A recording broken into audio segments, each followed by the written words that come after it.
Понякога жените идват при мен и казват: Надя, чувствам се обикновена, сякаш няма нищо специално в мен.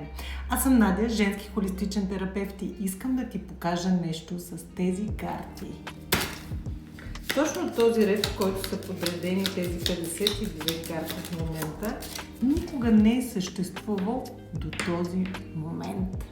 Дори с 52 карти всеки път може да се получи нещо много уникално. Сега помисли за теб, за твоите мечти, за твоите страхове, за твоите радости, за твоите болки, за всичко, което искаш да направиш в живота.